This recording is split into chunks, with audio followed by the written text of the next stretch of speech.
Hello everyone, welcome back to my channel. ഇന്നത്തെ വീഡിയോയിലേക്ക് എല്ലാവർക്കും സ്വാഗതം.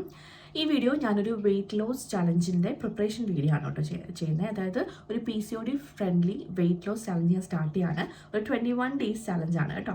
അപ്പോൾ അതിനകത്ത് എന്തൊക്കെയാണ് ഡേ 1 തൊട്ട് ഡേ 21 വരെ ചെയ്യുന്നത്, എന്തൊക്കെ റെസിപ്പീസാണ്, എന്തൊക്കെ ഇൻക്ലൂഡ് ചെയ്യണം, എന്തൊക്കെ എക്സ്ക്ലൂഡ് ചെയ്യണം, ഒരു ഫുൾ ഡേ എങ്ങനെയായിരിക്കും എന്ന് ഞാൻ ഡേ 1 മുതലുള്ള ഓരോ ദിവസത്തെയും അപ്ഡേറ്റ് ചെയ്ത് പറയും. അപ്പം എന്തൊക്കെയാണ് ആ ഒരു പ്രിപ്പറേഷനിൽ നിങ്ങൾ സ്റ്റാർട്ട് ചെയ്യാൻ എന്തൊക്കെയാണ് നിങ്ങൾ ചെയ്യേണ്ടതെന്നുള്ള കാര്യമാണ് ഞാൻ ഈ വീഡിയോയിൽ പറയാൻ പോകുന്നത് കേട്ടോ. അപ്പോൾ എൻ്റെ ചാനൽ ആദ്യമായിട്ടാണ് കാണുന്നുണ്ടെങ്കിൽ സബ്സ്ക്രൈബ് ചെയ്യാൻ മറക്കില്ല. അതിൻ്റെ കൂടെ ബെൽ ഐക്കൺ കൂടി ക്ലിക്ക് ചെയ്ത് കഴിഞ്ഞാൽ ഞാൻ വീഡിയോസിൽ നിങ്ങൾക്ക് നോട്ടിഫിക്കേഷൻസ് വരുന്നതായിരിക്കും. So let's start.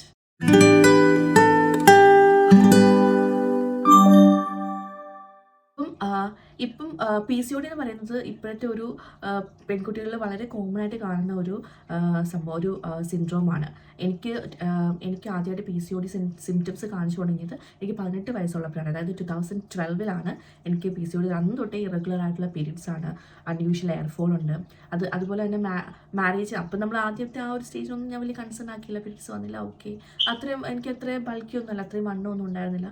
ഹോസ്റ്റലിലായിരുന്നപ്പം ഫുഡൊന്നും അത്ര വീട്ടിൽ നിൽക്കുന്ന പോലെ കഴിക്കുന്നില്ല, അതുകൊണ്ട് അത്ര വണ്ണമൊന്നും ഉണ്ടായിരുന്നില്ല. പക്ഷേ എനിക്ക് ശരിക്കും PCOD ആ ഒരു ബുദ്ധിമുട്ടുകൾ വന്നത് ആഫ്റ്റർ മാരേജ് ആണ്. പ്രഗ്നൻസിയിൽ കൺസീവ് ചെയ്യാനൊക്കെ ഭയങ്കര പാടായിരുന്നു. ഞാൻ ഡയറ്റ് ചെയ്ത് PCOD കൺട്രോൾ ചെയ്താണ് പ്രഗ്നൻ്റ് ആയത്. ഞാൻ നേരത്തെ വീഡിയോസ് ഇട്ടിട്ടുണ്ട്. അപ്പം ആ ഒരു പ്രോസസ്സിൽ നിങ്ങൾക്ക് പ്രഗ്നൻ്റ് ആവാൻ ഹെൽപ്പ് ചെയ്യുന്ന ഒരു PCOD ഡയറ്റാണ് കേട്ടോ ഞാൻ ഫോളോ ചെയ്ത് കാണിക്കാൻ പോകുന്നത്. അപ്പം ഞാൻ എൻ്റെ ഒരു വെയിറ്റ് ലോസ് ചലഞ്ച് ഞാൻ സ്ട്രക്ചർ ചെയ്തിരിക്കുന്നത് എങ്ങനെയാണെന്ന് പറയാം. അപ്പോൾ ഫസ്റ്റ് 3 ഡേയ്സ് ഡീറ്റോക്സ് ഡയറ്റാണ്. അതിൽ കംപ്ലീറ്റ്ലി വെജിറ്റേറിയൻ ആണ്. ആനിമൽ പ്രൊഡക്ട്സോ നോൺ വെജോ ആനിമൽ പ്രൊഡക്ട്സോ ഒന്നും തന്നെ യൂസ് ചെയ്തുകൂടാ. അതായത് നോൺ വെജ് ഐറ്റംസ് കഴിച്ചുകൂടാ, എഗ്ഗ് കഴിച്ചുകൂടാ, പാലിൻ്റെ ഉൽപ്പന്നങ്ങൾ ലൈക്ക് പനീർ, ബട്ടർ, ഗീ, അതൊന്നും ആദ്യത്തെ 3 ദിവസം ഇതൊന്നും കഴിച്ചുകൂടാ കേട്ടോ. പിന്നെ 4th ഡേ തൊട്ട് നമ്മൾ നോർമൽ വേറൊരു ഡയറ്റാണ്, അത് ഞാൻ ഡീറ്റെയിൽ ആയിട്ട് പറഞ്ഞുതരാം. അപ്പോൾ ഫസ്റ്റ് 3 ഡേയ്സിൽ നമ്മൾ എങ്ങനെയാണ് പ്ലാൻ ചെയ്തതെന്ന് വിചാരിച്ചു കഴിഞ്ഞാൽ, ആദ്യം നമ്മൾ എണീറ്റതിന് ശേഷം 2 ഗ്ലാസ് വെള്ളം കുടിക്കുക. അത് കഴിഞ്ഞ് ബ്രഷ് ചെയ്തതിന് ശേഷം ഗ്രീൻ ടീ കുടിക്കുക. നമ്മൾ ഈ ഒരു ഡയറ്റിൽ കംപ്ലീറ്റ് ആയിട്ട് അവോയ്ഡ് ചെയ്യുന്ന കുറച്ച് കാര്യങ്ങൾ എന്തൊക്കെയാണെന്ന് വെച്ചാൽ, റൈസിൻ്റെ പലഹാരങ്ങൾ കംപ്ലീറ്റ് ആയിട്ട് ഒഴിവാക്കണം കേട്ടോ. അതായത് ചോറ്, ഇഡ്ഡലി, ദോശ, അപ്പം, അരിപ്പുട്ട്, ഇതൊക്കെ ഒഴിവാക്കണം. പിന്നെ ഒഴിവാക്കേണ്ടത് ഷുഗർ, പഞ്ചസാര, ശർക്കര, തേൻ, ഈന്തപ്പഴം, അതൊക്കെ കംപ്ലീറ്റ് ആയിട്ട് ഒഴിവാക്കണം കേട്ടോ. പിന്നെ ഫിസി ഡ്രിങ്ക്സ്, നമ്മുടെ കൊക്കക്കോള, പെപ്സി അങ്ങനത്തെ സാധനങ്ങളൊന്നും ഉപയോഗിക്കാൻ പാടില്ല. അതുപോലെ തന്നെ ഒഴിവാക്കേണ്ട ഒരു കാര്യമാണ് ബേക്കറി ഐറ്റംസ് ഒഴിവാക്കണം. അത് നമുക്ക് ഇൻക്ലൂഡ് ചെയ്യാൻ വേണ്ടി പറ്റില്ല. അതുപോലെ തന്നെ മണ്ണിൻ്റെ അടിയിൽ വളരുന്ന വെജിറ്റബിൾസ്, അതായത് ക്യാരറ്റ്, പൊട്ടറ്റോ, ബീട്രൂട്ട്, അങ്ങനെയുള്ള സാധനങ്ങളൊക്കെ ഒഴിവാക്കണം. കപ്പ, ചേന, ചേമ്പ്, ഇതൊന്നും നമുക്ക് കഴിക്കാൻ പറ്റില്ല ഈ ഒരു ഡയറ്റിൽ. എന്നാൽ നമ്മൾ ഫുഡ് കഴിച്ചുകൊണ്ടാണ്, നന്നായിട്ട് നമുക്ക് ആവശ്യത്തിനുള്ള ഫുഡ് കഴിച്ചുകൊണ്ട് തന്നെയാണ് ഈ ഒരു ഡയറ്റ് നമ്മൾ ചെയ്യുന്നത്.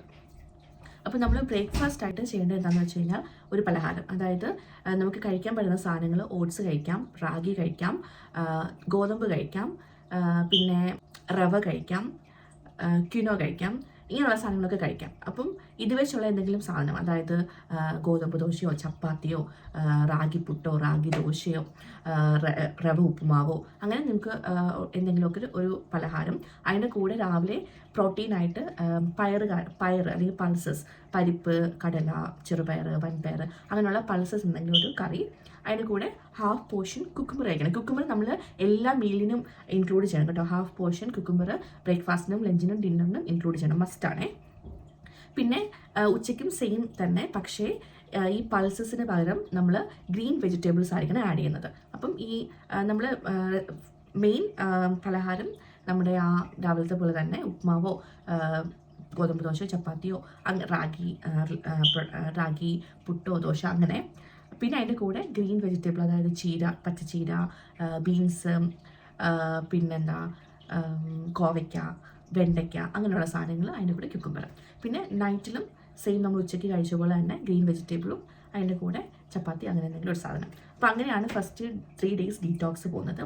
ഈ 3 ഡേയ്സ് ഡീറ്റോക്സ് ആയിട്ട് കഴിഞ്ഞാൽ നമുക്ക് പിന്നെ ഉച്ചയ്ക്ക് ഒരു നേരം നോൺ വെജ് ഇൻക്ലൂഡ് ചെയ്യാം. ചിക്കൻ, അതിനകത്തും നമുക്ക് റെസ്ട്രിക്ഷൻ ഉണ്ട്.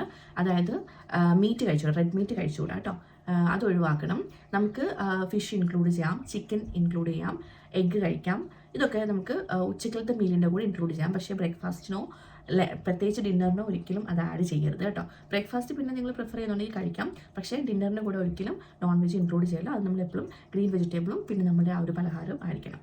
അതിൻ്റെ കൂടെ നമ്മൾ എല്ലാ ദിവസവും മിനിമം 3 liters ഡീറ്റോക്സ് വാട്ടർ കുടിക്കുന്നുണ്ട്. ഡീറ്റോക്സ് വാട്ടർ ഓരോ ദിവസവും ഓരോന്നായിരിക്കും. ഒരു ദിവസം ജീരകവെള്ളം, ഒരു ദിവസം അരിമോദക വെള്ളം, ഒരു ദിവസം കറുവപ്പട്ടയുടെ വെള്ളം, അങ്ങനെ പല തരത്തിലുള്ള ഡീറ്റോക്സ് വാട്ടർ ആയിരിക്കും നമ്മൾ ഓരോ ദിവസം കുടിക്കുന്നത്.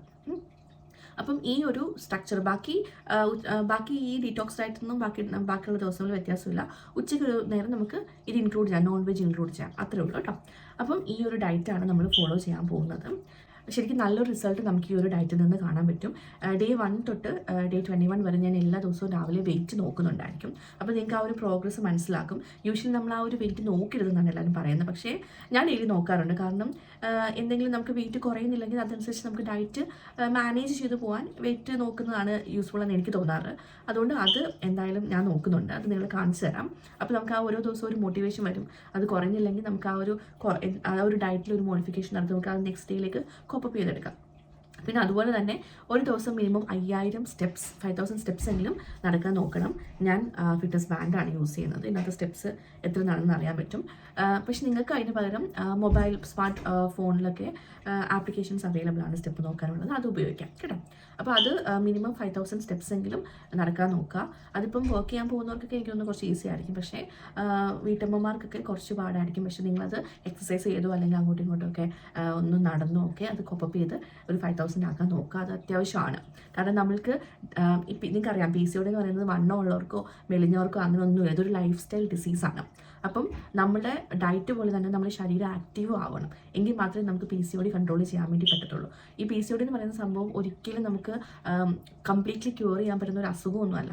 ഇത് നമ്മുടെ ഒരു ലൈഫ് സ്റ്റൈൽ ഡിസോർഡറാണ്. അപ്പോൾ നമ്മൾ ലൈഫ് സ്റ്റൈൽ പ്രോപ്പർ ആക്കുകയാണെങ്കിൽ PCOD കൺട്രോൾ ചെയ്ത് നമ്മുടെ ശരീരത്തിലുള്ള ഹോർമോൺ ഇൻബാലൻസ് ഒക്കെ മാറ്റി നോർമൽ മെറ്റബോളിസത്തിലേക്ക് കൊണ്ടുവരാനാണ് നമ്മൾ ഈ ഒരു ഡയറ്റിൽ കൂടെ നോക്കിക്കൊണ്ടിരിക്കുന്നത്. ഓക്കെ, അപ്പം വണ്ണമുള്ളവരോ വണ്ണമില്ലാത്തവരോ അങ്ങനെയൊന്നും നോക്കണ്ട. മിനിമം 5,000 സ്റ്റെപ്സ് ഒരു ദിവസം നടക്കാൻ നോക്കുക. അതുപോലെ തന്നെ നന്നായിട്ട് വെള്ളം കുടിക്കുക, 3 liters വാട്ടർ കുടിക്കുക. പിന്നെ മീല് അത്യാവശ്യം നന്നായിട്ട് ഫോളോ ചെയ്യാൻ നോക്കുക. ഇടയ്ക്കൊക്കെ ചീറ്റ് ചെയ്യാം, പക്ഷേ എന്നാലും ചീറ്റ് ചെയ്യാൻ ഒരിക്കലും ഞാൻ പറയില്ല. ചീറ്റ് ചെയ്താൽ നിങ്ങളെ തന്നെയാണ് ചീറ്റ് ചെയ്യുന്നത്. അപ്പോൾ ഒരിക്കലും അങ്ങനെ ചെയ്യരുത് കേട്ടോ. പിന്നെ ഇപ്പോൾ നിങ്ങൾ കഴിച്ചുകൊണ്ടിരിക്കുന്ന പോർഷൻ ഉണ്ടല്ലോ, ഇപ്പോൾ 3 ചപ്പാത്തി കഴിക്കുന്നവരാണെങ്കിൽ അത് 2 ചപ്പാത്തിയായിട്ട് കുറയ്ക്കുക. 3 ദോശ കഴിക്കുന്നവരാണെങ്കിൽ 2 ഗോതമ്പ് ദോശയായിട്ട് കുറയ്ക്കുക. അങ്ങനെ നിങ്ങൾ കഴിക്കുന്ന പോർഷൻ കലോറിയിൽ നിന്നും റിഡ്യൂസ് ചെയ്തിട്ട് വേണം നിങ്ങൾ ഡയറ്റ് ചെയ്യാൻ വേണ്ടിയിട്ട്. പിന്നെ ഗ്രാജുവലി നിങ്ങൾക്ക് 2 നിന്ന് 1 ആക്കാൻ പറ്റുമെങ്കിൽ അത്രയും നല്ലത്. അപ്പം ഞാൻ എങ്ങനെയാണ് അത് ഫോളോ ചെയ്യുന്നത്, എനിക്ക് എങ്ങനെയാണ് അതെൻ്റെ ബോഡിയിൽ എഫക്റ്റ് ചെയ്യുന്നത് നിങ്ങൾക്ക് നേരിട്ട് കാണിച്ചു തരാം. അപ്പോൾ തീർച്ചയായിട്ടും നിങ്ങളുടെ Day 1 തൊട്ട് Day 21 വരെ കാണുക കേട്ടോ. എന്തെങ്കിലും ഡൗട്ട്സ് ഉണ്ട് ഇത് റിലേറ്റഡ് ആയിട്ടെങ്കിൽ നിങ്ങൾക്ക് കമൻറ്റ് ബോക്സിൽ ചോദിക്കാം. അപ്പം നമ്മൾ ഇൻക്ലൂഡ് ചെയ്യേണ്ട കാര്യങ്ങൾ ഒന്നും കൂടെ ഞാൻ പറയാം. നമ്മൾ കംപ്ലീറ്റ് ആയിട്ട് റൈസ് ഒഴിവാക്കിയിട്ട് ഓട്സ്, റവ, ഗോതമ്പ്, റാഗി, ക്യുനോ, ഇത്രയും സാധനങ്ങളാണ് നമ്മൾ കാർബ്സ് ആയിട്ട് എടുക്കുന്നത്. അതുപോലെ തന്നെ അതിൻ്റെ കൂടെ കറിയായിട്ട് എടുക്കുന്നത് മോർണിംഗ് നമ്മൾ പൾസസ് ആണ്, ഉച്ചയ്ക്കും രാത്രിയിലും ഇലക്കറികളാണ് ഇതിൻ്റെ കൂടെ കഴിക്കുന്നത്. അതുപോലെ തന്നെ ഒഴിവാക്കുന്നത് റെഡ് മീറ്റ് ഒഴിവാക്കുക, മണ്ണിനടിയിൽ വളരുന്ന വെജിറ്റബിൾസ് ഒഴിവാക്കുക, സോഫ്റ്റ് ഡ്രിങ്ക്സ് ഒഴിവാക്കുക, ബേക്കറി ഐറ്റംസ് ഒഴിവാക്കുക, ഷുഗർ ഐറ്റംസ് എല്ലാം ഒഴിവാക്കുക, ഹണി, ഡേറ്റ്സ് ഒന്നും കഴിച്ചുകൂടാ, ഇതൊക്കെ ഒഴിവാക്കുക. ഹെൽത്തി ഹാബിറ്റ്സ് ആയിട്ട് 3 ലിറ്റർ വെള്ളം കുടിക്കുക, 5,000 സ്റ്റെപ്സ് നടക്കുക. ഓക്കെ, എക്സസൈസ് ചെയ്യാൻ പറ്റുന്നവർ എക്സസൈസ് ചെയ്യാം. അപ്പം ഇത്രയാണ്. അപ്പോൾ നമുക്ക് നെക്സ്റ്റ് ഡേ മുതൽ Day 1 സ്റ്റാർട്ട് ചെയ്യാം. Okay, so all the best. See in my next video. Bye by.